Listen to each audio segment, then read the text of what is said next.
আমরা ভাইয়েরা বিজ্ঞানের মধ্যে পড়েছি কতগুলো গ্রহ, নেপচুন, প্লুটো, ভলকান, শনি, মঙ্গল, বুধ, শুক্র, অনেক গ্রহ উপগ্রহ আছে।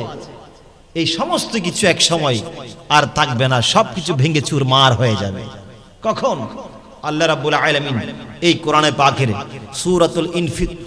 সূরাতুল ইনফিতার যেটা আছে এই সূরার মধ্যে সুন্দর করে বলেছেন, বিসমিল্লাহির রহমানির রহিম ইযাস সামাউ ফাতারাত ওয়া ইযাল কাওয়াকিবু তাসারাত ওয়া ইযাল বিহারু ফুজ্জিরাত ওয়া ইযাল কুবুরু বু'থিরাত علمت نفس ما قدمت وأخرت يا أيها الإنسان ما غرك بربك الكريم বড় করে বলেন না সুবহানাল্লাহ। আল্লাহ বলেন, হে আমার বান্দারে, এমন একটা সময় চলে আসবে যখন এই কুটিবিহীন আসমান, যার কুলকিনারা তোমরা খুঁজে পাবে না, ওই কুলকিনারা বিহীন আসমান, খুঁটিবিহীন আসমান একদিন ভেঙে চুরে চুরমার হয়ে যাবে। আসমান ভেঙে ভেঙে পড়বে, এমনকি যে তারকার সৌন্দর্য তোমরা উপভোগ করো, আকাশের মধ্যে অসংখ্য কোটি কোটি তারকা আছে, এক একটা তারার আকৃতি তোমরা দেখলে আশ্চর্য হয়ে যাবে। ওই সমস্ত কোটি কোটি তারকারা আসমানের মধ্যে আর থাকবে না, ওই তারকাগুলো একটা একটা কুলে কুলে জমিনের মধ্যে পড়ে যাবে। আসমানের মধ্যে এই তারকাগুলো পড়ে যাবে, একটা তারকাও থাকবে না, আসমান ভেঙে চুরে চুরমার হয়ে যাবে। ওয়াইদাল বিহারু ফুজ্জিরাত, ও আমার বান্দারা, আজকে শঙ্খ নদীর মধ্যে যেই পানি দেখতে পাচ্ছ, ওই পানি হলো মিঠা পানি, আর সমুদ্রের মধ্যে নোনা পানি আছে। ও ইলিশ, তোমার মধ্যে এত স্বাদ কেন? তোমার অভ্যাসটা কেমন? ইলিশ বলবে, আমার জীবন কাটাই আমি নোনা পানির মধ্যে, সমুদ্রের মধ্যে, আর আমার যখন ডিম পাড়ার সময় হয়ে যায়, বাচ্চা ফুটানোর সময় হয়, আমি আর নোনা পানির মধ্যে থাকতে পারি না, মিঠা পানির মধ্যে চলে আসি। আমার আল্লাহ বলে, ওই সমুদ্রের পানি থেকে তো নদীর মধ্যে আসে, কিন্তু নদীর পানি মিঠা আর সমুদ্রের পানি নোনা লবণযুক্ত। ও আমার বান্দারে, এরকম এক জায়গা থেকে পানি আসা সত্ত্বেও আমি আল্লাহ কুদরতি খেলার মাধ্যমে আমি পানিগুলো আলাদা করে ফেলি। আর এমন একটা সময় আসবে যখন আর নোনা পানি মিঠা পানি আলাদা থাকবে না, সমস্ত সমুদ্র, সমস্ত নদী নদ সবকিছু এক হয়ে যাবে, পানি সবগুলো মিশে একাকার হয়ে যাবে। ও আমার বান্দারে, তখন আর তওবার দরজা খোলা থাকবে না, এমন একটা মুহূর্ত চলে আসবে। ওয়াইদাল কুবুর বু'থিরাত, তোমার দাদা, তোমার দাদি, তোমার পূর্বপুরুষ যা আছে সবাই কবর থেকে উঠে যাবে, একজনও থাকবে না, কবর ফেটে ফেটে সবাই দৌড়ে বের হয়ে আসবে। তখন তোমার তওবার দরজা আর থাকবে না। আমার দয়াল নবী কত সুন্দর করে সবকিছু স্পষ্ট করে বলে দিয়েছেন, যেইভাবে সুন্দর করে আবার তুলে দিয়েছেন বাহারে শরীয়তের মধ্যে এই কিয়ামতের আলামতগুলো কত সুন্দর করে করে আমার দয়াল নবী বর্ণনা করেছেন। সবকিছু আবার বাহারে শরীয়তের মধ্যে সুন্দর শৃঙ্খলা করে আনা হয়েছে। এমন একটা মুহূর্ত চলে আসবে যখন আসমানের তারকাগুলো কুলে পড়ে যাবে আর সমুদ্র সবাই মিশে যাবে, এদিকে কবর ফেটে আল্লাহর বান্দা বান্দিনী সবাই বের হয়ে যাবে, কেউ থাকবে না কবরের মধ্যে। আশ্চর্য হয়ে যাবে, ইয়া রাসূলুল্লাহ, এই যে এই কিয়ামতের আলামত, এগুলো কি, কেমনে প্রকাশ পাবে? এখানে পূর্ব কোন দিকে? এদিকে না, এদিকে, ঠিক আছে। আমার নবীজি বলেন এমন মুহূর্ত আসবে পৃথিবীর পূর্ব প্রান্তে, পশ্চিম প্রান্তে ছোট্ট ছোট্ট ভূমিকম্প হবে। আবার আছে না আপনাদের আরব জমিন আছে না, আরব দেশ আছে না, সেখানেও ভূমিকম্প হবে। চাচা মোবাইল হতে মাইকে ডুললেন, পৃথিবীর পূর্ব প্রান্ত, পশ্চিম প্রান্ত ভূমিকম্প হবে, আরবের মধ্যে ভূমিকম্প হবে। তবে কিছু ভূমিকম্প আযাবের জন্য, মনে রাখবেন। আবার কিছু ভূমিকম্প হবে রহমতের জন্য। কোনগুলা? সবখানে যখন ভূমিকম্প হবে, মদিনাতুল মুনাওয়ারার মধ্যে ভূমিকম্প হবে। তবে এগুলো ছোট্ট ছোট্ট হালকা করে প্রকম্পিত হবে। 3 বার ভূমিকম্প হবে। 3 ঝাঁকুনিতে এই মদিনার জমিন থেকে যত মুনাফিক আছে সমস্ত মুনাফিক আল্লাহ রাব্বুল আলামিন বের করে দিবেন। সুবহানাল্লাহ, বড় করে বলেন সুবহানাল্লাহ। মদিনায় কোনো মুনাফিক থাকতে পারবে? কারণ মদিনা হচ্ছে ঈমানের বাড়ি। সুবহানাল্লাহ। একটু হাদিস শরীফ পড়ুন। ওয়ালা রাসূলুল্লাহ, আমায় তারা তো আওয়াজ নাই, কিরো বাজে গোসাই না হনরা, বড় করে ফরন না নবীর হাদিস বহুত কি এটা মানে সাহিত্যিক কোন ডর লাগে না, তো সানি দেই কারণ মব বললে শোন না, আদর লইয়ের মব বললে শোন না, বাজি নবীর গোলামুন হইলে শোন। কেন হাদিস শরীফ পড়ুন। ওয়ালা রাসূলুল্লাহ সাল্লাল্লাহু আলাইহি ওয়া সাল্লামা লা ইয়াদখুলুল মদিনাতা রুবুল মাসিহিদ দাজ্জাল। চিৎকার দিবেন না সুবহানাল্লাহ। আমার নূরের নবী বলে, ওগো আমার উম্মত, পৃথিবীর সমস্ত জায়গার মধ্যে দাজ্জাল প্রবেশ করতে পারলেও আমি নবীর মদিনাতুল মুনাওয়ারায় কোনদিন দাজ্জাল প্রবেশ করতে পারবে না। এটা হলো ঈমানদারের ঈমানের বাড়ি। এই জায়গাতে কোনদিন দাজ্জাল প্রবেশ করতে পারবে না। এই মদিনাতুল মুনাওয়ারার চতুর্পাশে 7টা দরজা আছে। 7টা দরজার মধ্যে আমার দয়ার আল্লাহ ফেরেশতা নিয়োগ করবেন। ফেরেশতারা দাজ্জালকে ঢুকতে দিবে না। ইয়া রাসূলুল্লাহ, এই মদিনার ইজ্জত এত বেড়ে গেল কেন? আমার নবী অপর হাদিসের মধ্যে বলেছেন, দয়াল নবী কত সুন্দর বলেছেন, ইন্না ইব্রাহিমা হাররামাল মক্কাতা ওয়া ইন্নী হাররামতুল মদিনা। ওগো আমার উম্মত, আল্লাহর নবী ইব্রাহিম আলাইহিস সালাম এই মক্কার জমিনটাকে হেরেম বানিয়েছেন, আর আমি রাসূল মদিনাতুল মুনাওয়ারাকে হেরেম ঘোষণা করলাম। মদিনাও কি হারাম বলেন না? মদিনাও কি? সুবহানাল্লাহ।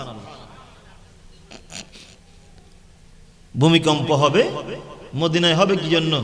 মুনাফিক বের করে দিবে, সেখানে মুমিনরা ঢুকে যাবে।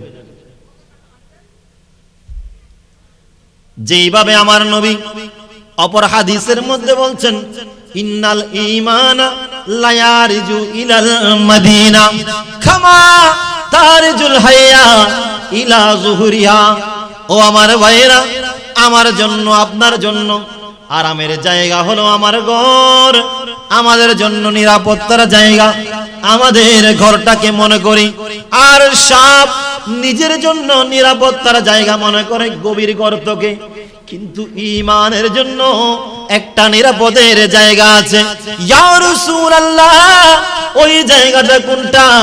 আমার নবী বলে, এমন একটা মুহূর্ত চলে আসবে যখন মানুষ ঈমান বাঁচানোর জন্য দৌড়াদৌড়ি করবে, আর তখন ঈমানদারের ঈমানটা মদিনাতুল মুনাওয়ারার দিকে দৌড় দিবে। আমাদের মুমিনদের ঈমান কোথায় যাবে? মদিনায়। বলেন না কোথায়? মদিনায়। আমার নবী কিয়ামতের আলামত বলতে বলতে বলেন, এই আলমের সিনা থেকে এলমগুলো কি তুলে নিবেন, এলম থাকবে না। মানুষ যারা ঈমান ছাড়া আছে, যারা আমল ছাড়া, ইলম ছাড়া, এমন মানুষকে মানুষ ইমাম বানাবে। কি বানাবে? ইমামের মুসাল্লাই যিনি যাবেন তার জ্ঞান থাকবে না। ইত্তাখাযান নাস রুসান জুহালা। আমার নবী বলে আমার উম্মতরা এমন একটা মুহূর্তে চলে আসবে, ইত্তাখাযান নাস রুসান জুহালা, মানুষ জাহেল ব্যক্তিকে ইমাম বানিয়ে ছাড়বে, ইমাম বানাবে। অপরাধী ব্যক্তিকে, জাহেল ব্যক্তিকে, যার ভিতরে বিন্দু মাত্র কোরআন হাদিসের জ্ঞান নাই, আমল নাই, ইলম নাই, আল্লাহ তো ইলম তুলে নিবেন, ইলম রাখবেন না, এমন একটা মুহূর্ত চলে আসবে মানুষ গুনার কাজের মধ্যে লিপ্ত হয়ে যাবে। এই দুনিয়ার জমিনে প্রকাশ্য জেনা ব্যভিচারের মধ্যে লিপ্ত হয়ে যাবে। যেইভাবে দেখতে পাচ্ছেন এদিকে মহিলারা ডাকানা, এদিকে পুরুষদের ডাকানা। আল্লাহর ওলির দরবারে যদি যান সেখানে অনেক জায়গার মধ্যে বেপরদামি আছে, আছে না? ভন্ডের বিরুদ্ধে আমরা তো সব সময় হুঙ্কার ছাড়ি। শুধু আহলে সুন্নাত ওয়াল জামার নাম বললে তো হবে না, কাজও হতে হবে না। আওয়াজ করেন না, আপনারা করতেছেন নাকি? আপনি আমাকে যা বলেন আপনার ব্যাপার, আপনি আমাকে যে আকীদার বলেন আপনার ব্যাপার, কিন্তু আমাকে সত্যটা বলতে হবে, নাহলে আল্লাহ জিহ্বা কেটে ফেলবেন। ঠিক কি না? মাজার মানে কি? জিয়ারতের স্থান বলেন না, জিয়ারতের। আপনি যেখানে জিয়ারত করবেন এটা মাজার। মাজার মানে তো সিজদা নয়, মাজার মানে তো বেপরদামি নয়। এখন এই মঞ্চের মধ্যে যদি কোনো মাতাল চলে আসে মদ নিয়ে, মদ খায় এখানে বসে, আপনি কি পুরো মঞ্চ ভেঙে ফেলবেন নাকি মাতালটাকে দৌড়াবেন? এখন আমাদের অনেকের দৃষ্টিভঙ্গি হয়ে গেল কি পুরো মঞ্চটা ভেঙে ফেলবো। মাজারের মধ্যে ভুলে পাগল কেন ঢুকলো, পুরো মাজারটা ভেঙে দিলাম। এটা তো ইসলাম সাপোর্ট করে না বাবা। মক্কার ভিতরে মূর্তি রেখেছে বলে কি পুরো মক্কা ভেঙে ফেলেছে নাকি মূর্তি ভেঙেছে? তো শিক্ষা কোথায় পেলেন? আপনাদের উদ্দেশ্য তো, আপনাদের দৃষ্টিভঙ্গি হচ্ছে পুরো মক্কাটা ভেঙে ফেলতে হবে। এটা তো হতে পারে না।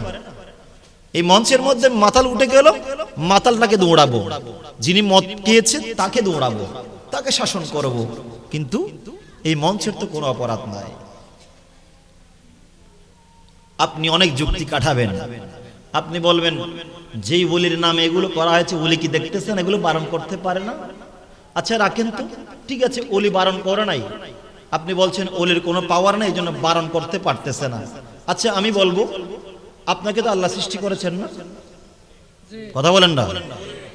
আপনাকে আল্লাহ নামাজ পড়তে বলেন নাই, তো নামাজ পড়তেছেন না, মদ খাচ্ছেন বলে, তাই বলে আপনাকে বারণ করার, আপনাকে পিঠার দেওয়ার কি ক্ষমতা কি আল্লাহর নাই?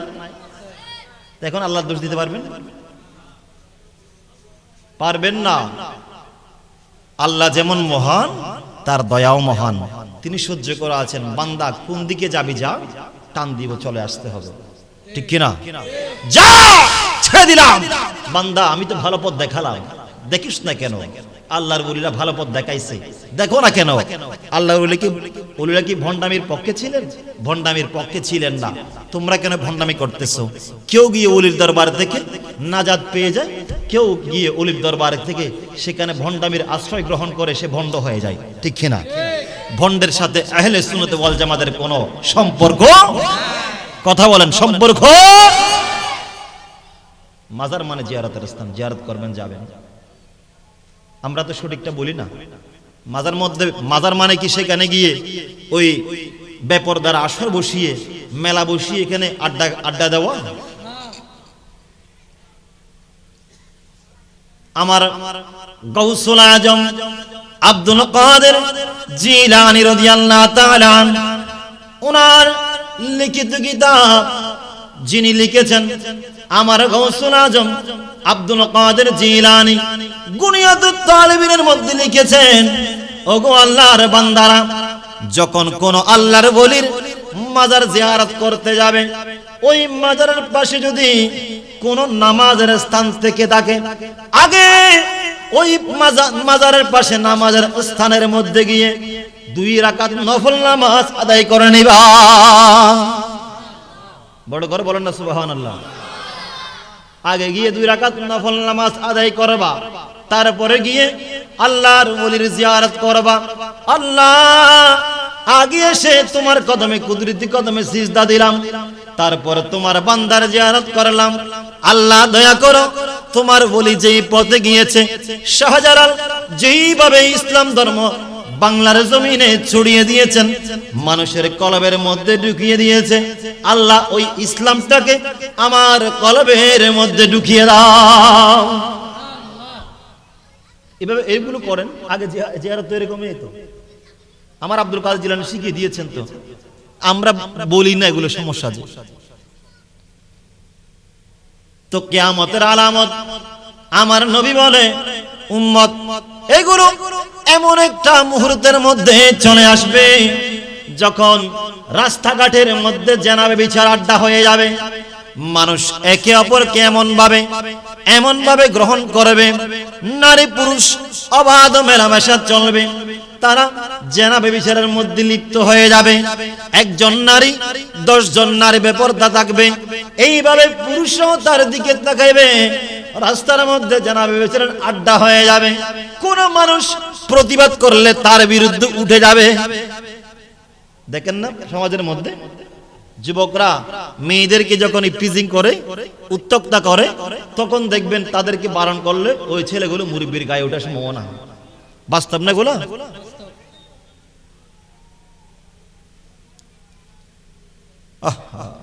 একটু দুরূদের পাঠ করুন। সালাতুন ইয়া রাসূলুল্লাহ আলাইকুম সালামুন ইয়া হাবিবাল্লাহ। আরেকটা হাদিস শরীফ পড়ুন। আপনারা বিরক্ত হচ্ছেন নাকি?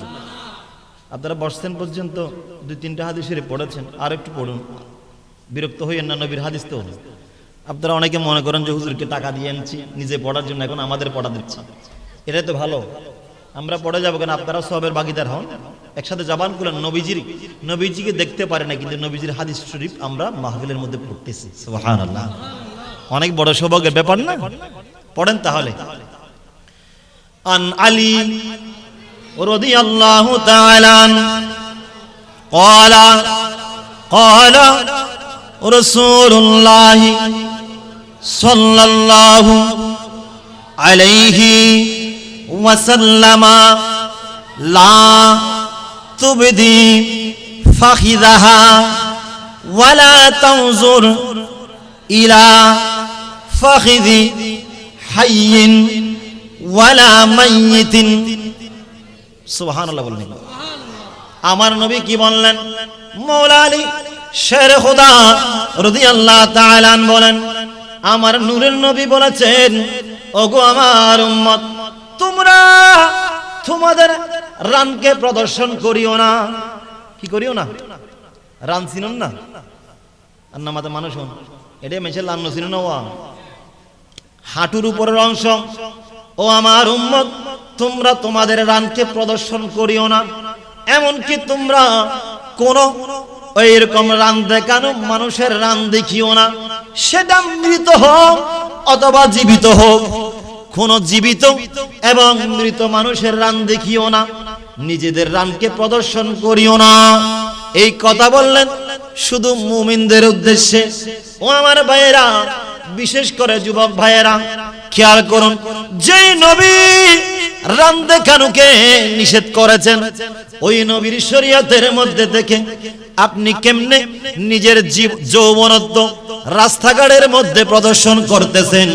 ও আমার বোনেরা, আপনারাও শুনে নেন, যে মায়ার নবী রান দেখাকে নিষেধ করেছেন, নিজেও দেখাবেন না, অপর দেখালে সেটাও দেখবেন না।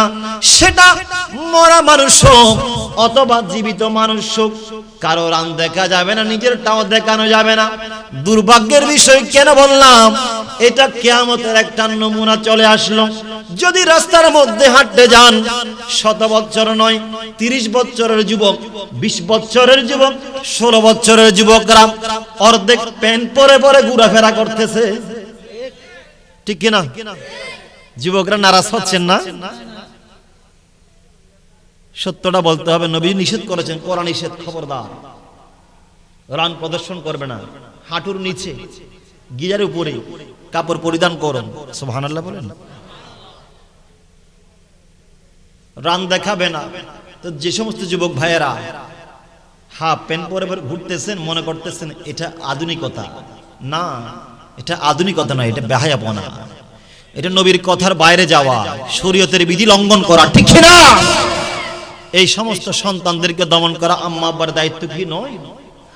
মা বাবারা সতর্ক থাকেন। আপনার সন্তান বালেগ হয়েছে, বড় হয়েছে, শারীরিকভাবে বড় হয়ে উঠেছে, এগুলো খেয়াল করবেন। সন্তানকে আর ছোট্ট প্যান্ট পরাবেন না। সেই সন্তান বড় হয়ে পড়তে চাচ্ছে, তাকে কঠোরভাবে নিষেধ করেন, খাবার দাওয়া বন্ধ করে দেন। খবরদার আমার ঘরের মধ্যে বেপরদামি চলবে না, আমার নবীর শরীয়তের বাইরে কদম রাখা যাবে না। পারবেন ইনশাআল্লাহ? বাবা, আমি যত কথা বলছি সবগুলো হাদিসে পাকের থেকে, কোরআনে পাকের আয়াতের মাধ্যমে। কালকে সকালবেলা বলিয়েন না আবার হুজুর গান গাইছে। আমরা তো শুধু দোষ খুঁজি, বন্ধুরা দোষ খুঁজে না, শত্রুরা দোষ খুঁজে বারবার। তো সুতরাং বন্ধু হয়ে যায়, চলেন আসেন এক হাতে বুকে বুক মিলিয়ে, হাতে হাত মিলিয়ে ইসলামী সুন্নি সমাজ আমরা প্রতিষ্ঠা করি। পারবেন ইনশাআল্লাহ? আজকে থেকে হাফ প্যান্ট পরা চলবে নাকি বন্ধ হবে? ইনশাআল্লাহ হাত তুলে ওয়াদা হবে ইনশাআল্লাহ। আজকে থেকে হাফ প্যান্ট, আওয়াজ করেন না, হাফ প্যান্ট চলবে। আর যারা পড়বে তাদেরকে বয়কট করতে হবে, ঠিক কিনা? আম্মা আব্বার সতর্ক থাকা দরকার, সন্তানরা যাতে কোন অবস্থাতে হাফ প্যান্ট পরে চলাফেরা না করে। এটা আমার রাসূল পাকের নিষেধাজ্ঞা আছে। নবীজি বলেছেন রাস্তাঘাটের মধ্যে কি হয়, বেহায়াপনা বেড়ে যাবে, মহিলার সংখ্যা বেড়ে যাবে। একজন পুরুষের বাগে 50টা করে মহিলা পড়বে, এত মহিলা বেড়ে যাবে। শুধু তাই নয়, আমার নবী বলে, ওগো আমার উম্মত, এমন একটা মুহূর্ত আসবে যখন বছর চলে যাবে মাসের মতো, আর মাস চলে যাবে দিনের মতো, সপ্তাহের মতো। ইয়া রাসূলুল্লাহ, দিন কেমনে যাবে? আমার নবী বলেন, কোন একটা জিনিসের মধ্যে আগুন ধরেছে, মুহূর্তের মধ্যে আগুন যেমন পুড়ে ছাই করে দিবে, ওই রকম একটা দিন চলে যাবে, মনে হবে না 24 ঘন্টা হয়েছে। এখন দেখতে পাচ্ছেন এগুলো বাস্তব না? বছর কোন দিকে যাচ্ছে কোন খবর আছে? দ্রুত চলে যাচ্ছে। কয়দিন পূর্বে ঈদ গেল, আবার ঈদ চলে আসলো। এইভাবে আমার দয়াল নবী বলে, বছর চলে যাবে মাসের মতো, আর মাস যাবে সপ্তাহের মতো, দিন যাবে হঠাৎ করে আগুনে পুড়ে কোনো কিছু ছাই হওয়ার মতো। আমার নবী বলে দিয়েছেন, ওগো আমার উম্মত, সময় থাকতে সতর্ক হয়ে যাও। এমন একটা মুহূর্ত আসবে যে পৃথিবীর মধ্যে পাহাড় আছে, সমস্ত পাহাড় তুলার মতো উড়তে থাকবে। তুলা যেমন বাতাসের মধ্যে উড়ে, ওইভাবে তুলার মতো উড়তে থাকবে। উম্মত সতর্ক হয়ে যাও, তোমরা আগে তওবার দরজার মধ্যে চলে আসো। ও আমার উম্মত, এমন একটা মুহূর্ত চলে আসবে, তোমরা দেখতে পারবে আগুনের কয়লা হাতের মধ্যে রাখতে যেমন কষ্ট হবে, তার চাইতে বেশি ঈমান রাখতে কষ্ট হয়ে যাবে। মানুষ সহ্য করতে না পেরে গুরুস্থানের মধ্যে চলে যাবে, কবরের পাশে দাঁড়িয়ে দাঁড়িয়ে কান্নাকাটি করবে, মাওলা হায়রে, এই সময়ের মধ্যে যদি আমি মাইয়ত হতাম, কবরের মধ্যে যদি আমি বাসিন্দা হয়ে যেতাম, আল্লাহ এই সময়ের মধ্যে যদি আমি গুরুস্থানের মাইয়ত হতাম, যদি লাশ হতাম, আমি আমার ঈমানটাকে হেফাজত করতে পারতাম। এমন একটা মুহূর্ত আসবে, মানুষ সকালবেলা ঈমান নিয়ে বের হবে, সন্ধ্যাবেলা বেঈমান হয়ে ঘরে ফিরবে। মানুষ কান্নাকাটি করবে, গুরুস্থানের মধ্যে গিয়েও কান্নাকাটি করবে, আল্লাহ আমি যদি মরণের অবাক্ত হয়ে যেত, আমার যদি মৌত হতো, আমি যদি লাশ হয়ে যেতাম, কবরের মধ্যে শায়িত থাকতাম, তবে আমার ঈমানটা হেফাজত হতো। ইর ফোন মাথার দিকে লাইন করি, সাত ফোন মিছিল করে তোরা আবে যে বাজে তবুর করতে মত, এটা কি তেলের গিল লাগিয়েছিল। তওবার দরজা কি আছে? কথা বলেন না বাবা, এখনো খোলা। যারা নামাজ পড়তেছেন না, দয়া করুন নামাজি হয়ে যান। আর একটা হাদিস শরীফ পড়ুন। সোলান ভাই হস্টন ননদ আই কানা উজুরের মোহাম্মদ নুরি সাহেব উজুরের মতো মানুষের ফরাই আই ইম বালানো না ও ফরন জবান মিলে আর কানা ফরন। এটা হচ্ছে হাদিসে কুদসি। আমার আল্লাহ বলেছেন, রাসূল পাক আমাদেরকে জানিয়ে দিয়েছেন। সুবহানাল্লাহ। সবাই একটু আওয়াজ করে পড়বেন, আমার নবীজি কি জানিয়ে দিলেন আল্লাহর পক্ষ থেকে। পড়েন। আন আনাসিন, ওমা এটার তো আওয়াজ নাই, দরকারি পড়েন না। আন আনাসিন রাদিয়াল্লাহু তাআলা আনিন নবী সাল্লাল্লাহু আলাইহি ওয়াসাল্লাম আন রাব্বিহি ইযা তাকাররাবাল আবদু ইলাইয়া শিবরান তাকাররাবতু ইলাইহি জিরাআন। আপনারা আওয়াজ না বাড়াবেন কেন? স্ট্রং করে ফোন না, আন নবীর হাদিস হন আবার ফোন। ক্বালা ইযা তাকাররাবাল আবদু ইলাইয়া শিবরান তাকাররাবতু ইলাইহা জিরাআন ওয়া ইযা তাকাররাবাল আবদু ইলাইয়া জিরাআন তাকাররাবতু ইলাইহি বাআন ওয়া ইযা আতানি ইলাইয়া মাশিয়ান আতাইতুহু হারওয়ালা। এইবার জবান খুলে একবার বলুন না ইয়া রাসূলুল্লাহ। দয়াল নবী কত সুন্দর করে জানিয়ে দিলেন, ও আমার উম্মত রে, আমার দয়াল আল্লাহ বলে দিয়েছেন, আমার বান্দারা যখন তওবার নিয়তে গুনাহ মাফ পাওয়ার আশায় আমি আল্লাহর দিকে যখন রহমতের আশায় এক বিগত সম পরিমাণ আসে, আমি আল্লাহর রহমত ওই বান্দার দিকে এক হাত সম পরিমাণ চলে যায়।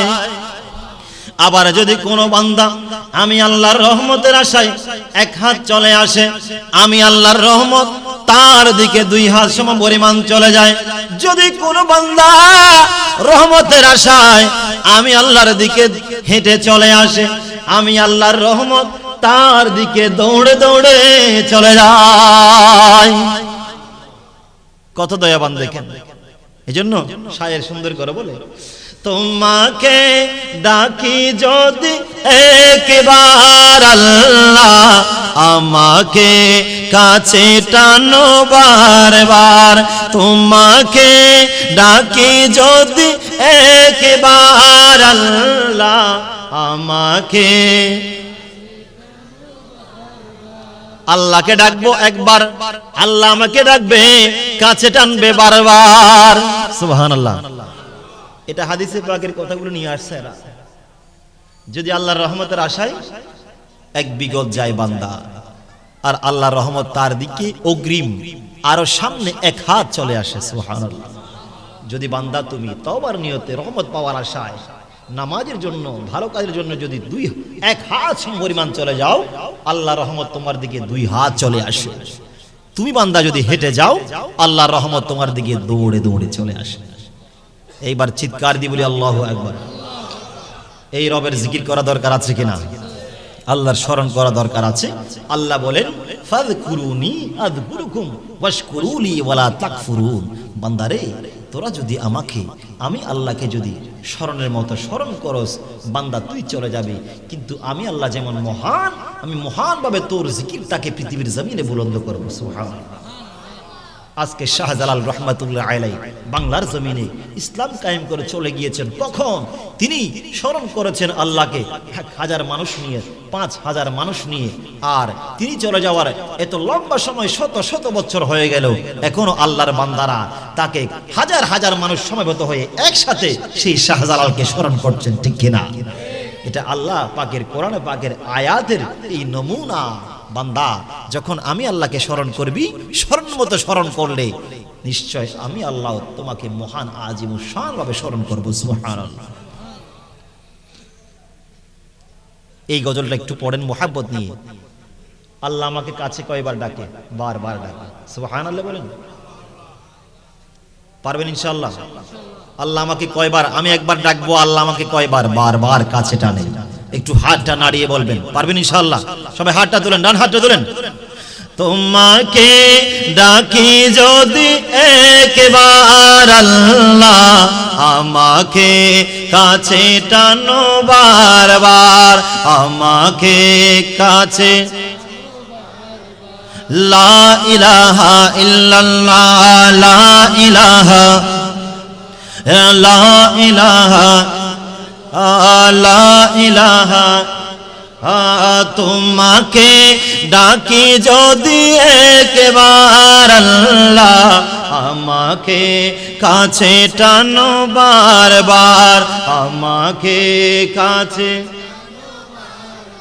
যদি পথ ভুলে যায় আমাকে দিও ঠাই, যদি পথ ভুলে যায় আমাকে দিও ঠাই, দিও দিশা এইটুকু আবেদার আল্লাহ, আমাকে কাছে টানো বারবার, আমাকে। দুনিয়ার বুকে আমি এক মুসাফির, বুনে যাই প্রতিদিন গুনাহের জাল। দুনিয়ার বুকে আমি এক মুসাফির, বুনে যাই প্রতিদিন গুনাহের জাল। স্বপ্নের দল বেঁধে রাতে করে ভিড়, আসবে কি কাঙ্ক্ষিত সোনালি সকাল, হয়ে গেলে পেরেশান ও আমার রহমান, হয়ে গেলে পেরেশান ও আমার রহমান, হয়ে গেলে পেরেশান ও আমার।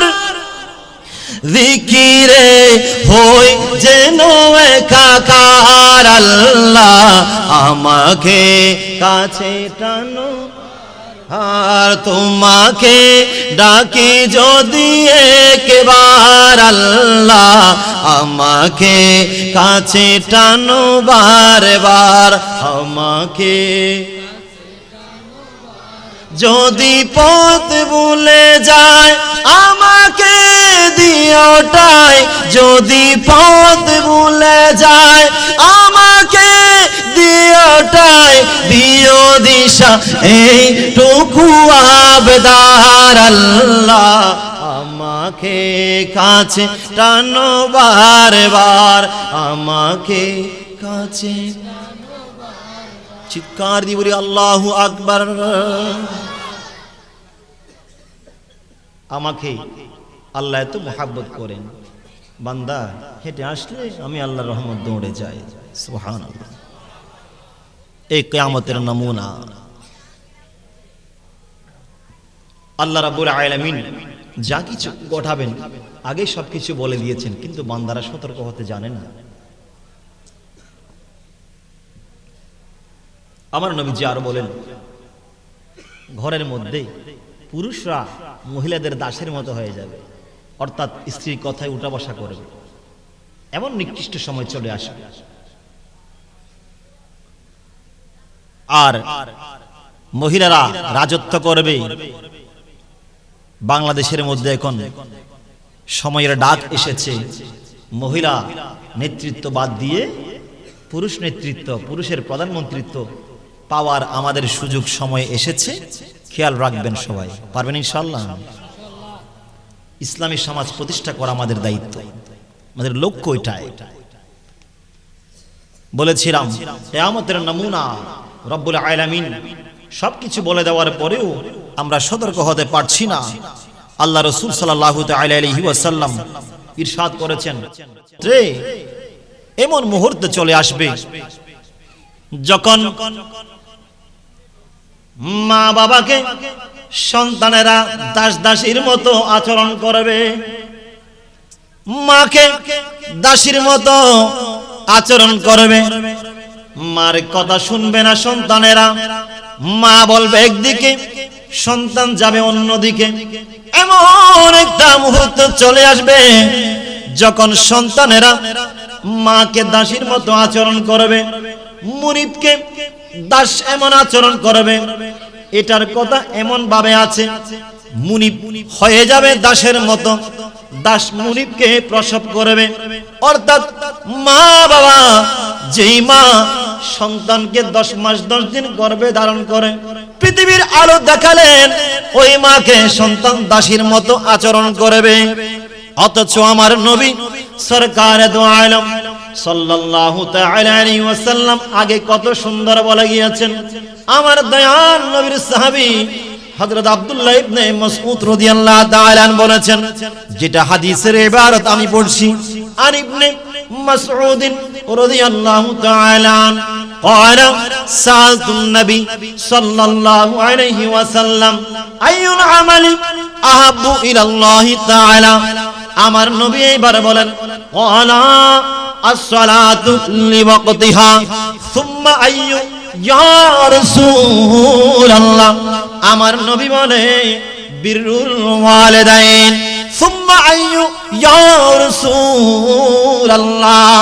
একবার চিৎকার দিয়ে সবাই বলুন না ইয়া রাসূলুল্লাহ। এইবার আমার নবীকে আবার বললেন সুম্মা আইয়ু, নবী গো তারপরে কি আছে? আমার নবী বলে আল জিহাদু ফি সাবিলিল্লাহ। ওগো আমার উম্মত, আল্লাহর কাছে সবচাইতে প্রিয় 3টি আমল আছে, নবী গো সেগুলো কি? আমার নবী বললেন 1 নম্বরের মধ্যে নামাজের ওয়াক্ত যখন হয়ে যাবে, উম্মত নামাজ পড়তে যাও, যদি যথাসময়ে নামাজ আদায় করো, এটা আমার আল্লাহর কাছে সবচাইতে প্রিয় আমল। কোথায় যাও? আগে নামাজে যাও। 2 নম্বরের মধ্যে বিরুল ওয়ালিদাইন, মা বাবার প্রতি সদাচরণ করো। যে মা কষ্টের পর কষ্ট তোমাকে নিয়ে করেছেন, তোমাকে গর্ভের মধ্যে ধারণ করেছেন, এই শীত মৌসুমের মধ্যে যেই মায়ের কোলের মধ্যে তুমি পেশাব করেছো একবার, মা শাড়ির আঁচল দিয়ে, ওই আঁচল দিয়ে, শাড়ির আঁচল দিয়ে তোমাকে মুড়াইছিল যাতে ঠান্ডা না লাগে। ও আমার ভাইয়েরা, যুবক ভাইয়েরা, ছোট্ট ভাইয়েরা মনে রাখবেন, ওই মা শাড়ির আঁচলটাই যখন তুমি পেশাব করেছিলা, মা শাড়ির আঁচল আবার খুলে আরেকটা জায়গার মধ্যে তোমাকে মুড়ালেন যাতে কলিজার টুকরা ঠান্ডা না লাগে। ওই মা আবার যখন তুমি পেশাব করবা, আবারও মা শাড়ি খুলে আরেক জায়গায় তোমাকে নিল। এইভাবে পুরা মায়ের শরীরের মধ্যে পেশাবে ভরপুর হয়ে গেল। মা ঠান্ডার মধ্যে আছে, তবু মানিক রতনকে ঠান্ডা লাগতে দেয় না, এমন দয়াল মা। ও আমার ভাইরা, আমার নবী বলে গিয়েছেন, মা বাবাকে এই সন্তান দাসীর মতো আচরণ করবে। এর চাইতে বড় কিয়ামতের আলামত আর কি হতে পারে? ও আমার উম্মতেরা, যেই মা ঠান্ডা শীতের মৌসুমের মধ্যেও তোমাকে গরমের মধ্যে রেখে নিজে শীতের মধ্যে ঠান্ডার মধ্যে ছিল, যে মা সকালবেলা ঠান্ডা পানি দিয়ে গোসল করেছে, কিন্তু সন্তানকে ঠান্ডা পানি দিয়ে নয়, কুসুম গরম জল দিয়ে সন্তানকে গোসল করাইছে, ওই মাকে তোমরা এমন ভাবে কষ্ট দিচ্ছ, বাবাকে কষ্ট দিচ্ছ। ও আমার উম্মত, এই আলামতগুলো কিয়ামতের একটা আলামত। তোমরা সতর্ক হয়ে যাও। আল্লাহর কাছে সবচেয়ে প্রিয় আমল হচ্ছে বিরুল ওয়ালিদাইন, মা বাবার প্রতি সদাচরণ করা। এটা আমার আল্লাহর কাছে সবচেয়ে একটা প্রিয় আমল। আমল করা দরকার আছে কিনা? 3 নম্বর, আল্লাহর রাস্তায় জিহাদ করা। আল্লাহ রাস্তায় জিহাদ করা মানে বিধর্মীর সাথে যুদ্ধ লাগেছে, শুধু সেখানে যুদ্ধ করতে হবে তা না, সত্য কথা বলা সদা, মিথ্যা বলা যাবে, সত্য বলা এটাও তো জিহাদ। অন্যায়ের বিরুদ্ধে সত্য কথা বলা এটাও কি জিহাদ। আজকাল আমাদের এই শক্তি সামর্থ্য এগুলো আমাদের কাছে নাই, আমরা সত্য বলতে পারি না, ভয় পাই। নবীজি আলামত গুলো বলে দিয়েছেন। আস্তে আস্তে মানুষ মা বাবাকে দাসীর মতো আচরণ করবে, দাসীর মতো আচরণ করবে, মুনিবকে প্রসব করবে দাস, এগুলো সবগুলো প্রচার, এগুলো প্রকাশ হয়ে যাবে। আস্তে আস্তে দাজ্জাল চলে আসবে, এই দাজ্জাল শাসন করবে পুরা পৃথিবী। সে আসার পরে প্রথম দিন এমন ভাবে তার দিনটা প্রথম দিন হবে একটা বছরের সম পরিমাণ। একদিন কিসের পরিমাণ? এক বছরের মতো হয়ে যাবে। দ্বিতীয় দিন হবে এক মাসের সম পরিমাণ। তৃতীয় দিন থেকে বরাবর 24 ঘন্টা পাবে। এইভাবে তার দিন যাবে। এই দাজ্জাল সব কানে ঘোরাফেরা করবে। দাজ্জাল বলবে, আমার এক হাতের মধ্যে জান্নাত, অপর হাতের মধ্যে জাহান্নাম। দুঃখের বিষয় উম্মত, তোমরা যারা ঈমান দুর্বল, বেঈমান, তোমরা তার কাছে যা কিছু আছে সেগুলো বিক্রি করে দিবা। জান্নাতের লোভে, তার জান্নাতের লোভে যাবে, বরঞ্চ তুমি জাহান্নামে যাবে। আর যেই মুমিনরা তার জান্নাতের লোভ করবে না, সে যদি বলে হয় তাকে জাহান্নামে দেওয়া হবে, সে যদি বলে ঠিক আছে এগুলো আল্লাহর হুকুম, তোমার হুকুম আমি মান্য করি না, এই যে এই সমস্ত কথা বলতে পারলে তাকে যদি না মানো, উম্মত তোমার জন্য জান্নাত অপেক্ষা করতেছে।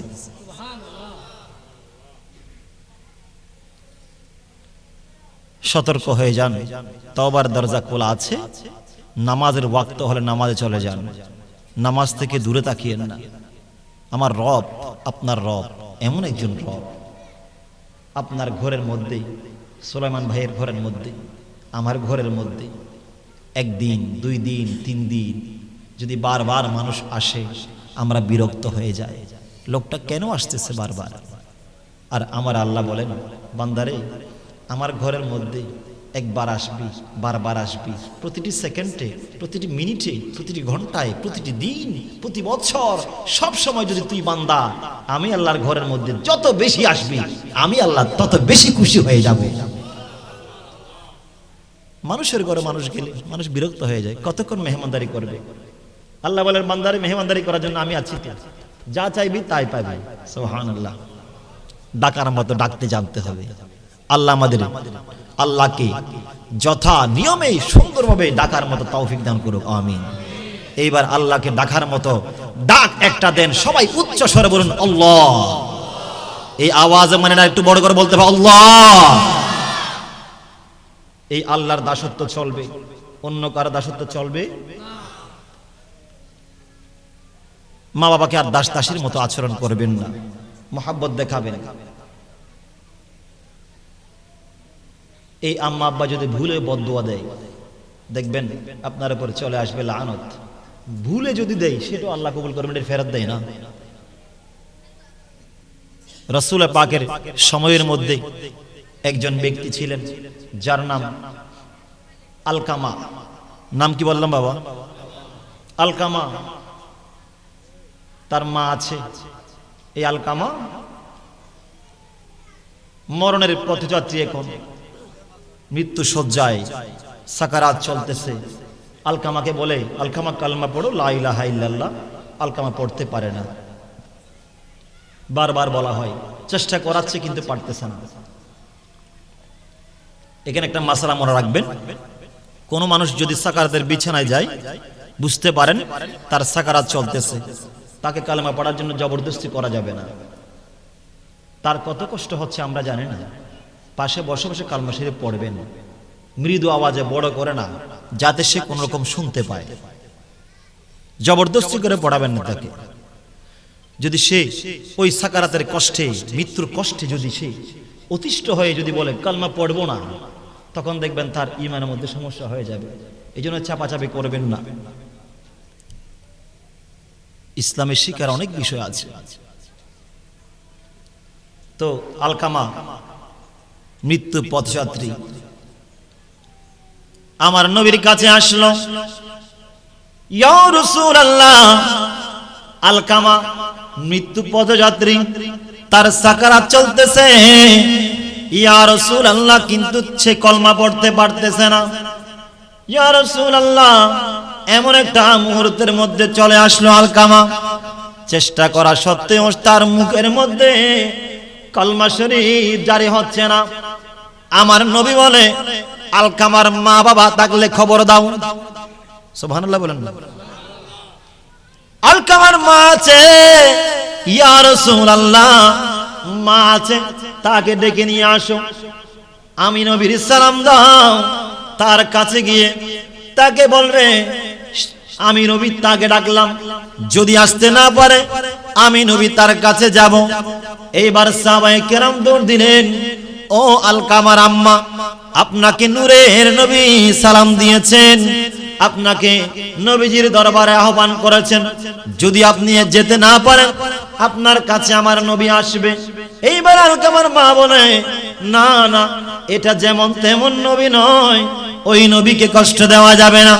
যদি ওই নবীকে বিন্দু মাত্র কষ্ট দেই, লানাহুমুল্লাহু ফিদ দুনিয়া ওয়াল আখিরা, দুনিয়া এবং আখিরাত বরবাদ হয়ে যাবে। আমি আমার নবীর কাছে চলে যাব। নবীর দরবারে গেলেন, ইয়া রাসূলুল্লাহ, আপনি আমাকে ডেকেছেন। আলকামার মা, আপনাকে ডেকেছি আমি একটা কারণে, আপনার সন্তানের অবস্থা খুবই খারাপ, এখন কালমা পড়তে পারতেছে না। আপনার সাথে আপনার সন্তানের সম্পর্ক কেমন, সন্তান আপনার সাথে কেমন আচরণ করে? এইবার আলকামার মা সত্য কথা বলতে বাধ্য, কারণ নবীর দরবারে তো মিথ্যা বলা যায় না। সুবহানাল্লাহ বলেন। মিথ্যা বললেও ওই নবী জানতে পারে, কথা বলেন না, কি পারে? নবীর কাছে কোনো কিছু গোপন আছে? যেখানে আমরা বলি গায়েব গায়েব, নবীর কাছে সবচেয়ে বড় গায়েব তো আল্লাহ। আপনি আজকে সৌদি দেখলেন না, সৌদি এটা আপনার কাছে গায়েব না? এটা আর আওয়াজ করো না।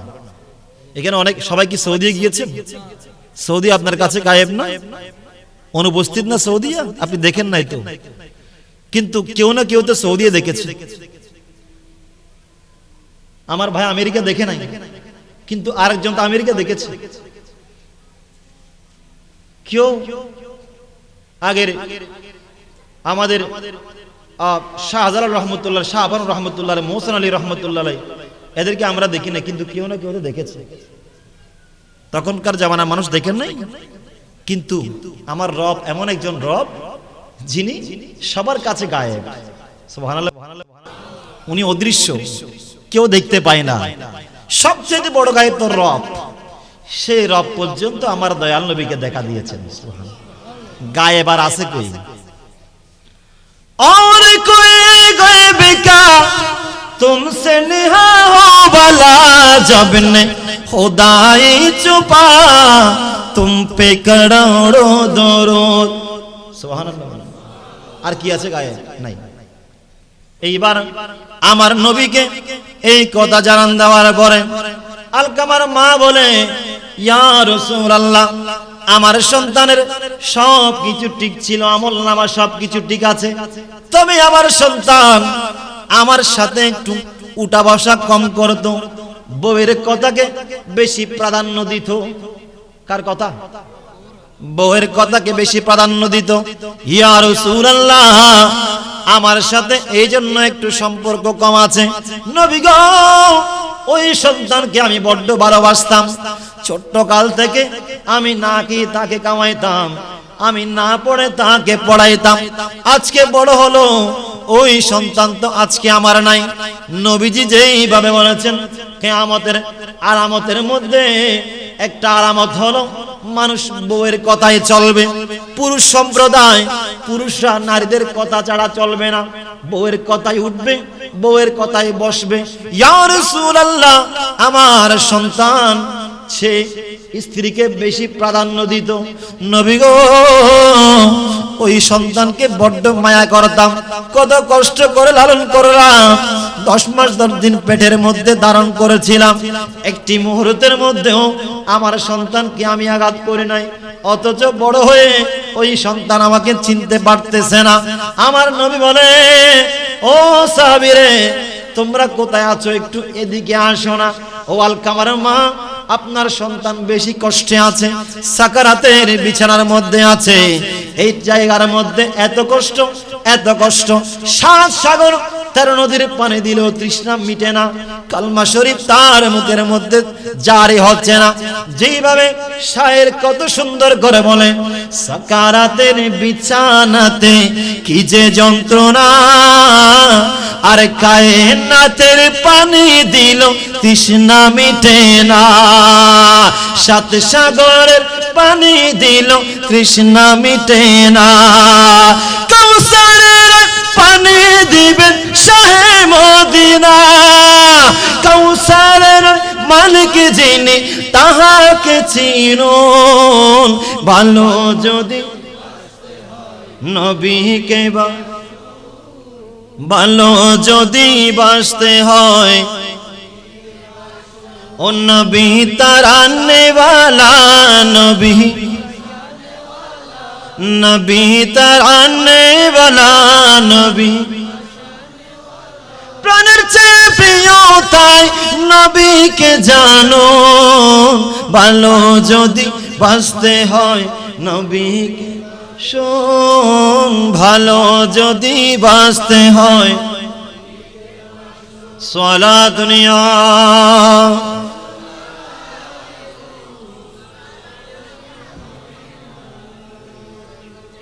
মাঝে মধ্যে একটু নাত রাসূল পড়ছি, নারাজ হচ্ছেন নাকি? কষ্ট লাগে? এগুলো তো সবগুলো সুন্দর কথা, নবীর শান। তারা বলবে গান, আমরা বলবো এই আওয়াজ মানে না, তারা বলবে গান, আমরা বলবো এই শান। বলতে বলতে আল্লাহ আমাদের কবর নিয়ে যাওয়ার তৌফিক দান করুক, আমিন। নবীর গোলামিতে জীবন কাটানোর চাইতে মজার জিনিস আর কি আছে? কথা বলেন না, এর চাইতে বড় মজার জিনিস আছে? আর আপনারা যারা লেখাপড়া করেন, আজকের আলোচনাগুলো কেমন যেন অন্যরকম হয়ে যাচ্ছে। একজন ইতিহাস শুনেন নাই? সুলতান মাহমুদ গজনবী নাম শুনেছেন না? ছাত্র ভাইরা পড়েন না আপনারা? ইতিহাস, ইসলামের ইতিহাসে পড়েন নাই? সুলতান মাহমুদ গজনবী, যিনি গজনবীর সুলতান ছিলেন, বাদশাহ ছিলেন। আরেকজন হচ্ছে মিশরের প্রধানমন্ত্রী তাজ শাহ, যার নাম কি? তাজ শাহ। তো সুলতান মাহমুদ গজনবী নবীজির রওজা পাক জিয়ারত করতে গেলেন। সুবহানাল্লাহ। আপনাদের যেতে ইচ্ছে করে না? কি বলেন? সবার করে তো? এই নবীজির দরবারে সুলতান মাহমুদ গজনবী গেলেন। যাওয়ার পরে তার বাদশাহী সমস্ত কাপড় চোপড় খুলে ফেললেন। খোলার পরে জগবর্তী, মস্কবর্তী পানি নিলেন। মদিনার আশেপাশে যারা আছে সবাইকে পানি পান করাচ্ছে। সুবহানাল্লাহ। কে উনি? কে? সুলতান মাহমুদ গজনবী। একটা বাদশাহ বলেন না, উনি কে? উনি এখন মদিনায় গিয়ে মানুষকে কি খাওয়াচ্ছে? আজকাল তো আমরা মেজবানের মধ্যে বাবার মেজবান দিলে সেখানে সন্তান পানি খাওয়াইতে লজ্জা করে। না না, আর বাবার মেজবানা নাই, আর নাই। কিনলে পানি খাওয়াইতেন, আয় তো ইন্দি ইন্দু ইন্দু হারবারি ইন্দু ইসেলে সব এটা না। মেহমানদারি করা এটা রাসূল পাকের সুন্নাত, এটা পড়েন নাই? মেহমান আসছে, তাদেরকে সাধ্য অনুযায়ী আপনি সবাইকে তো মেহমানদারি করতে পারবেন না। আপনি কিছু একটা করেন, সরদার মাতবর দিয়ে ওখান থেকে ভাড়া করে মানুষ এনে এদেরকে দিয়ে যে চালিয়ে দিবেন, কোনো কথা হতে পারে না। আমরা সমাজটাকে এমন বানিয়ে ফেলেছি, সব কিছু লোক দেখানো। আমার হুজুর অসুস্থ হয়ে গেলেন, উনি অসুস্থতায় ভুগতেছে অনেক দিন, আমরা কেউ টাকা পয়সা দিই না। যখন মারা গেলেন টাকা পয়সা তুলে গরু মহিষ এনে মেজবান দেওয়া ফরজ মনে করি আমরা, ঠিক না? এখন আপনি 1 লক্ষ টাকা দিয়ে মহিষ কিনতে পারলেন, ওই লোকটা মারা যাওয়ার আগে 5 টাকাও কেউ দিতে পারেন নাই চিকিৎসার জন্য। মারা যাবার পরে মনে করতেছেন মেজবান দেওয়া ফরজ। কে বলেছে মেজবান দেওয়া ফরজ? টাকা পয়সা তুলে মানুষের কাছ থেকে কালেকশন করে কেন দরকার আপনার? তো আমরা মানুষটা অসুস্থ হয়েছে তখন যদি আমরা কিছু টাকা তুলে ওই মানুষ, তাহলে কি না হতো, হতো এমন হতে পারতো উনি সুস্থ হয়ে ওনাকে আরো কদিন তার সন্তানেরা বাবা ডাকার সুযোগ দিত, হতে পারতো না? আমার কথায় নারাজ হচ্ছেন নাকি? হলো যৌক্তিক কথা না বাবা? মরে যাওয়ার পরে টাকা তুলে মেজবান দেওয়ার চাইতে মরার আগে অসুস্থ অবস্থায় তাকে টাকা তুলে সহযোগিতা করেন।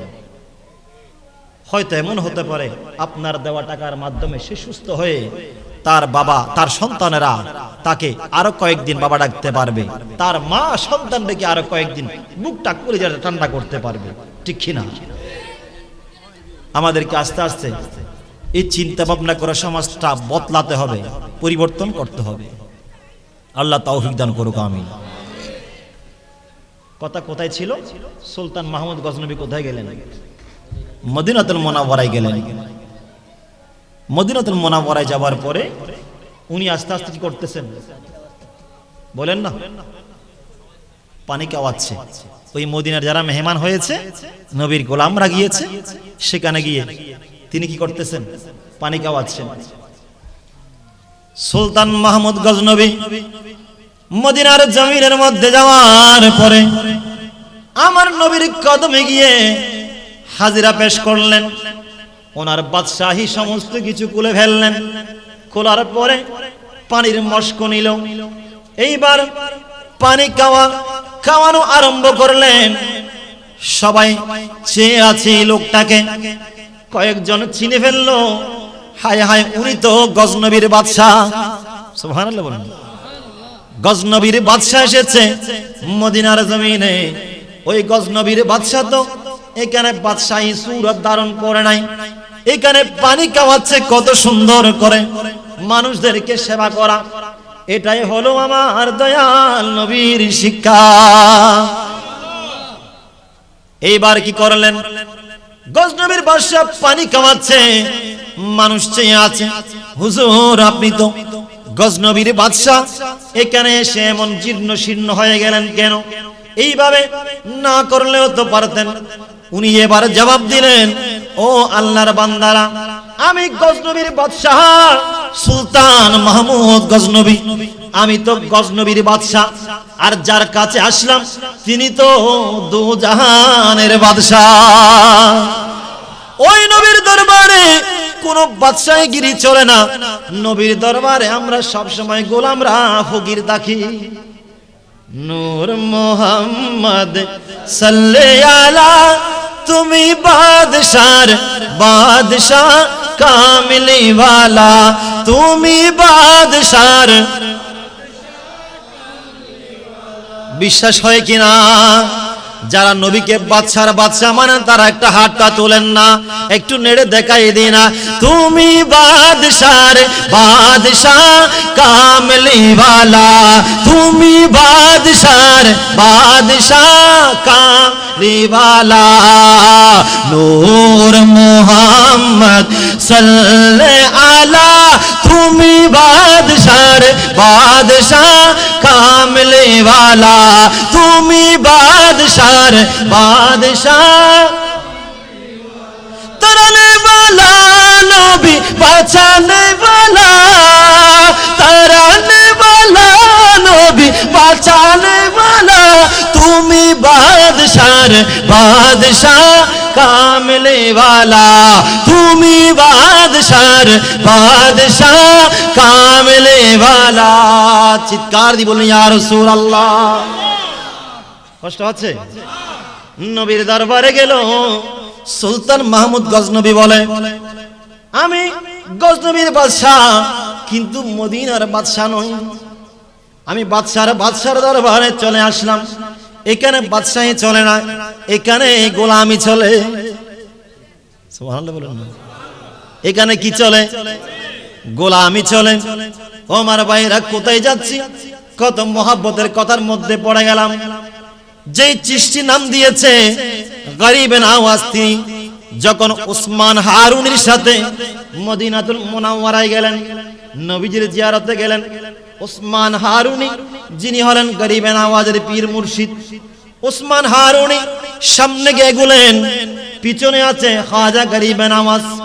যখন মদিনাতুল মুনাওয়ারার এরিয়ার মধ্যে চলে আসলেন, আমার গরিবে নওয়াজ মাটির মধ্যে লুটে পড়লেন, গড়িয়ে গড়িয়ে যাচ্ছেন। এইবার উসমান হারুনি পিছনে ফিরে তাকালেন, ও মুঈনুদ্দিন, তুমি মাটির মধ্যে গড়াগড়ি করতেছে কেন? হুজুর, আমি যেই নবীর এরিয়ার মধ্যে চলে আসলাম, মদিনাতুল মুনাওয়ারার জায়গার মধ্যে আসলাম, যেই মদিনার প্রত্যেকটি মাটি এক একটা মেডিসিন, এক একটা ঔষধ। ওই মদিনার জমিনে, যেই জমিনের মধ্যে দয়াল নবী মুস্তাফা শুয়ে আছেন, আমি ওই জায়গার মধ্যে আসলাম। আমার আক্কেলের মধ্যে বাধা দিচ্ছে ওই নবীর মাটি, ওই নবীর শহরের মাটির মধ্যে আমি পা লাগাইতে পারতেছি না, বেয়াদবি হচ্ছে মনে হচ্ছে। এই জন্য আমি মুঈনুদ্দিন মদিনাতুল মুনাওয়ারার এরিয়ার মধ্যে যখন আসলাম, আমি গড়াগড়ি করে করে নবীর দরবারে চলে আছি। খাজা গরিবে নওয়াজ খাজা এমনি হয় নাই, তো এমনি হয় নাই, নবীজি দিয়েছেন। আর নবীজিকে দিয়েছেন আমার দয়াল আল্লাহ, সুবহানাল্লাহ। আমরা বলি না কেউ নিজ পকেট থেকে দিচ্ছে, নিজ ক্ষমতা না, ক্ষমতা দিয়েছেন কে? আর আমার আপনার খারাপ লাগার কোনো জরুরত আছে? দিচ্ছেন কে? তো আল্লাহ দিচ্ছেন। আল্লাহ যাকে ইচ্ছে তাকে দেন, যাকে ইচ্ছে সম্মান দিবেন, যাকে ইচ্ছে সম্মান কেড়ে নেবেন, যাকে ইচ্ছে দৌলত দিয়ে ভরপুর করে দিবেন, যাকে ইচ্ছে আল্লাহ ফকির বানিয়ে রাখবেন। কোন অবস্থাতে নিরাশ হবেন না, সব অবস্থাতে বলবেন আলহামদুলিল্লাহ। আপনার মোটরসাইকেল নাই, আপনার R15 নাই, আপনার কার নাই, আপনি নিরাশ হচ্ছেন। যদি আপনার কার আছে, R15 আছে, কিন্তু আপনার পাঠা নাই, পা নাই, কি করবেন বলেন? আপনার আইফোন নাই, বড্ড কষ্ট মনের মধ্যে, কিন্তু আইফোন পেলেন, চোখের জ্যোতি চলে গেল। আইফোনের কোনো কদর আছে আর? তো সুতরাং যেমনি থাকেন রবের শুকরিয়া আদায় করেন, সব সময় বলবেন আলহামদুলিল্লাহ। আর একটু আওয়াজটা বাড়ান। এইবার ইনি পানি খাওয়াচ্ছেন। সুলতান মাহমুদ গজনবী পানি খাওয়াইতে খাওয়াইতে সবাই আশ্চর্য হয়ে গেলেন। গজনবীর বাদশাহ মদিনায় এসে মানুষকে পানি খাওয়াচ্ছে, এত নিচু নেমে গেল? না না, আমি নিচু নামি নাই, এটা হলো আমার দয়াল নবী মুস্তাফার সুন্নাত, মেহমানদারিকে আপ্যায়ন করা। এইবার কিছুক্ষণ পরে আরেকজন আসলো, ঘোড়ার উপরে চড়ে, সুন্দর তাজ লাগাইলো, পাগড়ি লাগাইলো, সুন্দর শেরওয়ানি পায়জামা পরলেন। এইবার আস্তে আস্তে মানুষ চেয়ে আছে, হায় হায় কে চলে আসতেছে। এরকম সাজসজ্জা নিয়ে ঘোড়ার উপরে চড়ে কে আসতেছে দেখতে পেলেন মিশরের বাদশা তাজশাহ। হায় হায়, এ তো মনে হয় মিশরের বাদশাহ তাজশাহ চলে আসলেন। উনি আসার পরে সবাই বলা বলে আরম্ভ করলেন, উনি এসেছেন ভিখারি হয়েছে, আর উনি এসেছেন বাদশা সেজে। হুজুর, আপনি কেন এভাবে আসলেন? আপনি তো নবীর দরবারে হেঁটে আসতে পারতেন, ঘোড়া নিয়ে কেন আসলেন? এত সুন্দর পাগড়ি পটকা পরে কেন আসলেন? এইবার মিশরের তাজশাহ জবাব দিলেন, আমি আমার নবীর কদমে আসলাম আমার নবীকে দেখাইতে, আমার নবীকে দেখিয়ে দিচ্ছি। ইয়া রাসূলুল্লাহ, আপনি নবীর গোলামি করতে করতে আমি তাজশাহ মাথার মধ্যে মুকুট পাইলাম, গায়ের মধ্যে শেরওয়ানি পাইলাম, সুন্দর পায়জামা পাইলাম, আমার সুন্দর সুরত পাইলাম, আমি গোরা পাইলাম। নবী গো, আপনাকে দেখাইতে আসলাম, আপনার গোলাম, আপনার গোলামি করতে করতে এই বাদশাহী পেয়ে গিয়েছি। আল্লাহু আকবার। জিন্দাবাদ। ইসলামিক সুন্নি সমাজ কল্যাণ পরিষদ হযরত আল্লামা জনাবে মাওলানা রবিউল হাসান দাইমি সাহেব গেলেন কয়জন? একজন সুলতান মাহমুদ গজনবী, আরেকজন গেলেন তাজশাহ। এখন একজন বলে নবীর দরবারে দেখুন আমি ফকির, এই নবীর দরবারে বাদশাহ তার দরকারটা কি? উদ্দেশ্য হচ্ছে কি নবীকে খুশি করা। সুবহানাল্লাহ বলুন না, কি করা? খুশি করা। এখন আরেকজন এসেছেন বাদশাহ সেজে একদম, তার উদ্দেশ্য কি? নবীকে দেখাচ্ছেন আর কি, নবীকেও সবকিছু আপনার উসিলায় পেয়েছি। সুবহানাল্লাহ। এখানে কি কেউ বেদাত করেছে? দুজনের মকসুদ কোথায়? নবীকে খুশি করা। আমার ভাইয়ের সন্তানকে যখন ঈদের সময় একটা কাপড় কিনে দিবেন, সন্তানকে বলেন না, বাবা এটা একটু পরে আসো তো দেখি তো তোমার কেমন লাগে? কি বলেন আপনারা? বলেন না? সন্তানকে কাপড় কিনে দেওয়ার পরে সন্তান এটা পরে আসে, আব্বু দেখো না আমাকে মানাইছে। তখন বাবা বলে, আমার সন্তানকে তো বাচ্চার মতো লাগতেছে, অনেক সুন্দর লাগতেছে। সুবহানাল্লাহ। তখন সন্তান খুশি হয়ে যায়, বাবাও খুশি হয়ে যায়। আল্লাহ চেয়ে থাকেন, হায় হায় আমার বান্দা একটা সন্তান পাইছে মাত্র, আমি আল্লাহ দিলাম, সেই সন্তানকে দেখে এই বান্দা কত খুশি হয়েছে। সুবহানাল্লাহ। কত খুশি হচ্ছে বান্দারা। ও বান্দা, তোর জন্য মাত্র একটা সন্তান দিলাম, তোর জন্য যে কত সুন্দর জান্নাত বানায় রাখছি আমি আল্লাহ। আল্লাহর রহমত থেকে নিরাশ হওয়া যাবে না। দুইজনের মকসুদ ছিল কি? আল্লাহ নবীকে রাজি করা। একজন ফকির সেজে গেলেন, বলেন নবীর দরবার থেকে তো আরো কিছু চেয়ে নিতে হবে, এই নবীর দরবার থেকে তো পাওয়া যায়। ফকির আয়া হে গনি বন গয়ে, মুজরিম আয়ে জান্নাতি বন গয়ে। হায় হায়, আওয়াজটা বড় করে বলেন না বাবা। সুবহানাল্লাহ। শায়ের বলেন, ফকির আয়া হে গনি বন গয়ে, মুজরিম আয়ে জান্নাতি বন গয়ে। ইয়া রাসূলুল্লাহ, নবী গো আপনার দরবারে যদি কোনো ফকির চলে আসে, ওই ফকির আর ফকির হয়ে ঘরে যায় না, সে বাদশা হয়ে ঘরে ফিরে যায়। ইয়া রাসূলুল্লাহ, আবার আপনারা দরবারে যদি কোনো মুজরিম চলে আসে, কোনো গুনাহগার চলে আসে, সে গুনাহগার হয়ে ঘরে যায় না, সে এসেছিল জাহান্নামী সূরত নিয়ে, সে এসেছিল পাপী হয়ে, কিন্তু যাওয়ার সময় আর পাপী হয়ে ঘরে যায় না, সে যাওয়ার সময় জান্নাতের সূরত নিয়ে ঘরে ফিরে যায়। कालिना फिर कोई आपके दर तार के जाएंगे अचीरो बनकर, या नबी आपके, या नबी आपके नालैन पर झुकाता हुआ दिना गुलामों का सर।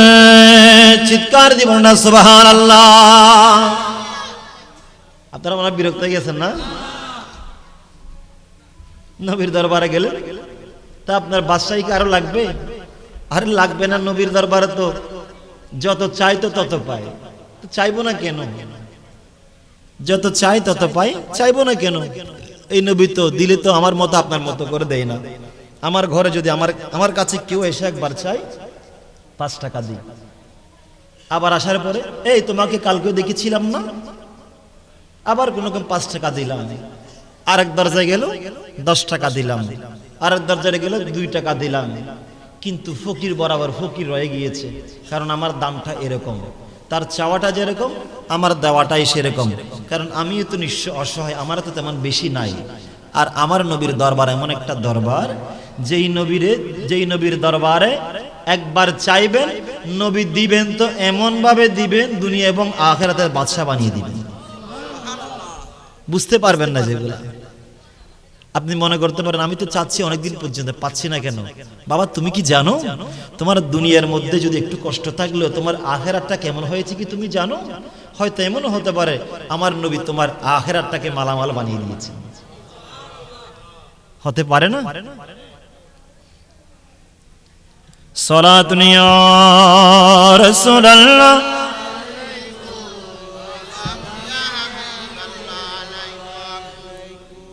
তো মনে আছে কোথায় আলকামার কথা বলছিলাম? আলকামা কালমা পড়তে পারে না। নবীজি দরবারে সাহাবায়ে কেরাম আসলেন, ইয়া রাসূলুল্লাহ একটা বিহিত ব্যবস্থা করুন না। এইবার আমার নবী বলেন, ও আল্লাহর বান্দিনী আলকামার মা, আপনি আপনার সন্তানকে মাফ করে দেন। কি করে দেন? আরে কে শোন না বাবা, সন্তানের কি করি দেন? মাফ করে দেন, সন্তানকে মাফ করে দেন। কিন্তু সে বলে না, মাফ করব না। আমি মাফ করলেও কি আর হবে, কারণ মায়ের মনের মধ্যে আঘাত লেগে আছে, এমন ভাবে আঘাত লেগেছে আল্লাহ সেটা কবুল করে নিয়েছেন। সন্তান সাকারাতের বিছানার মধ্যে আছে, কিন্তু কলমা শরীফ নসিব হচ্ছে না। আমার নবী এবার বলেন, ঠিক আছে ও সাহাবারে, তোমরা যাও কতগুলো লাকড়ি নিয়ে আসো। লাকড়ি এনে এই জায়গার মধ্যে আলকামাকে পুড়ে ফেলবো, ছাই করে ফেলবো। ইয়া রাসূলুল্লাহ, লাকড়ি নিয়ে আসতেছি আমরা। এইবার আলকামার মা বলে, নবী গো, সত্যি কি আমার সন্তানকে পুড়ে ফেলবেন নাকি? আমার নবী বলে, হ্যাঁ ঠিক আছে, তোমার সন্তান এমন কাজ করেছে, যে কাজের ফয়সালা, যে কাজের বিচার এমন হবে, তার কবরের মধ্যে আগুন জ্বলবে। আমি এই পৃথিবীর জমিনে তাকে আগে জ্বালিয়ে ফেলবো। এইবার মা আর তর সইছে না, কান্নাকাটি আরম্ভ করলেন। ইয়া রাসূলুল্লাহ, আমি আমার সন্তানকে বদদুয়া দিয়েছিলাম, কারণ সন্তান বউয়ের কথা একটু বেশি শুনতো। নবী গো, আমি অনেক কষ্ট পেয়েছিলাম, এজন্য নবী গো, আমার সন্তানকে আগুনে পুড়িয়েন না, আমি সহ্য করতে পারবো না। আমার নার কাটা সন্তান, যেই সন্তানকে আমি গর্ভের মধ্যে 10 মাস 10 দিন ধারণ করেছিলাম, যেই সন্তানকে বুকের দুধ পান করাইছিলাম, আমি কষ্ট সহ্য করেছি, একের পর এক কষ্ট সহ্য করেছি। ওই সন্তানকে আমি কত কষ্ট করে বড় করলাম, আমার চোখের সামনে আগুনের মধ্যে পড়ার জন্য নয়। নবী গো, আমার সন্তান যদি ভুল করলেও ঠিক আছে, আমার সন্তানকে আমি আল্লাহর ওয়াস্তে মাফ করে দিলাম। সুবহানাল্লাহ, আল্লাহু আকবার। ইয়া রাসূলুল্লাহ, ইয়া গাউসুল আজম দস্তকে, কত সুন্দর বললেন নবী গো, আমি আমার সন্তানকে মাফ করে দিলাম। ইয়া রাসূলুল্লাহ, আপনি আমার সন্তানের জন্য একটু দোয়া করেন না, আমার সন্তান যাতে কালমা পড়তে পারে। এবার আমার নবী বলে, আপনি কি সত্যি মাফ করেছেন কিনা? নবী গো, আপনার দরবারে তো মিথ্যা বলা যায় না, কারণ আপনি তো সবকিছু জানতে পারেন। কেমনে জানতে পারেন? একটি পরে বলবো ইনশাআল্লাহ। আমার নূরের নবী এবার বলে, ও বেলাল, কোথায় আছো? দৌড় দাও না, আলকামার কাছে যাও, আলকামা কালমা পড়তে পারতেছে কিনা একটু দেখো না। এইবার বেলাল দৌড় দিল। বেলাল গিয়ে দেখতেছেন আলকামা মুখে মুখে এখন পড়া আরম্ভ করেছেন, লা ইলাহা ইল্লাল্লাহু মুহাম্মাদুর রাসূলুল্লাহ সাল্লাল্লাহু আলাইহি ওয়াসাল্লাম। দৌড়ে আবার চলে আসলো। নবী গো, সুখবর আছে, আলকামার মায়ের দোয়া আল্লাহ কবুল করে নিয়েছে। উনি যে মাফ করে দিয়েছেন, আল্লাহ তাও কবুল করেছে।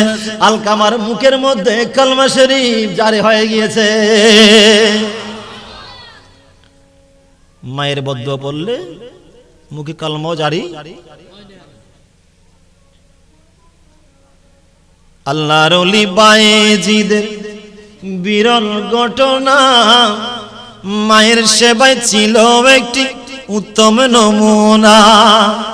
ছেলের জন্য করবে দোয়া, মায়ে দুহাতে তোলে, মা কেন এত দামি জানে না সকলে, বাবা কেন এত দামি। বসে যান, ভয় তো লাগে, বসতে বললে তো ভয় লাগে। একবার বসেন, আবার ফারাক রাখতে হবে। বসেন, পরে বলতে হবে। বসেন বসেন একসাথে বলে সমস্যা আছে।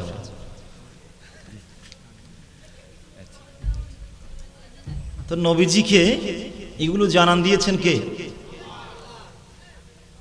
আমাকে যে আলামতের কথা বললেন, অনেক আলামত বললাম, এখান থেকে অনেক শিক্ষণীয় বিষয় বললাম। আশা করছি আপনারা অন্তরের মধ্যে অনুধাবন করবেন, এগুলো আপনারা আমল করবেন। আজকে থেকে কি এই কিয়ামতের আলামত নমুনা হিসেবে মা বাবাকে কষ্ট দেওয়া চলবে? হাঁটুর উপরে কাপড় পরা চলবে? এই যে রান প্রদর্শন করা চলবে? হাদিসে পাক থেকে অনেক প্রমাণ দিলাম। আর অনেকে বলে মদিনাতুল মুনাওয়ারায় কি ডুববে, কাফের মুশরিকরা ডুববে, প্রচুর ভূমিকম্প হবে। এই সমস্ত কথাগুলো কি আর বিশ্বাস করা যাবে? ভূমিকম্প হবে কতটুকু?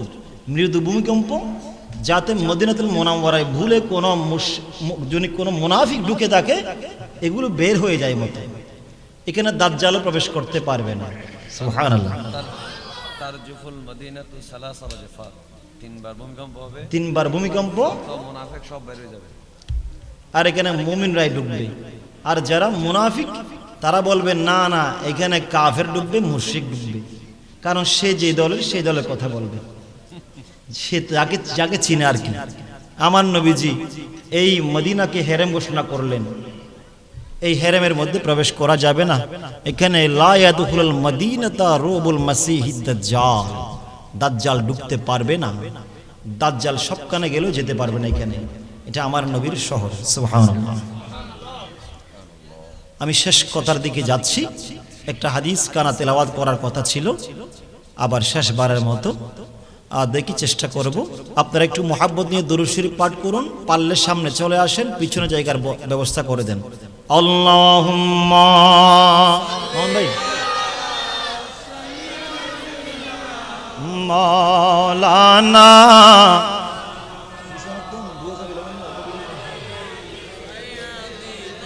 মাওলানা আল্লাহ তুমি দয়া করো, নসিব করো মদিনা, নবীজিকে না দেখাইয়া কবরেতে নিও না। আল্লাহুম্মা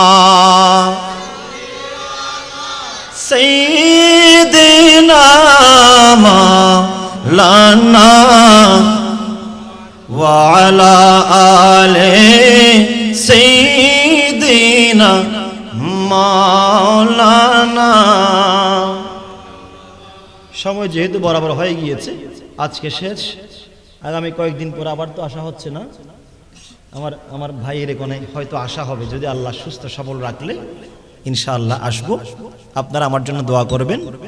যে আলোচনা হয়েছে চতুর্পাশে চোখ কান খোলা রেখে আলোচনা করেছি। এই রবের কাছে আমরা যাব, সেই যাওয়ার আগে আমাদের যাওয়াটা যাওয়ার মতো হয় মতো। আমার রবের কাছে যদি রহমতের আশায় আমরা এক বিগত যাই, আমার রবের রহমত আমার দিকে এক হাত চলে আসে। এই রবের কাছে যেতে হবে। আমার রব তিনটি কাজ বেশি পছন্দ করেন বান্দার কাছ থেকে। এক নম্বর হচ্ছে সঠিক সময়ে নামাজ আদায় করা, দ্বিতীয় নম্বর হচ্ছে আম্মা আব্বার সেবা করা, তাদেরকে সুন্দর আচরণ করো, তৃতীয় নম্বর হচ্ছে আল্লাহর রাস্তায় জিহাদ করা, সঠিক সত্য কথা বলা। যদি বা আপনার কষ্ট হয়, সমস্যা হয়, তবু সত্যের উপর অটল থাকা, এটাও জিহাদ। রব্বুল আলামিন যতটুকু আলোচনা হয়েছে আমাদেরকে আমল করার তৌফিক দান করুন, আমিন। আপনারা আমার কথায় কষ্ট পেয়ে থাকলে ক্ষমা করবেন, পারবেন ইনশাআল্লাহ? নাকি এটাও বেদাত হয়ে যাবে? ক্ষমা করবেন তো? ক্ষমা করবেন, আমার জন্য দোয়া করবেন।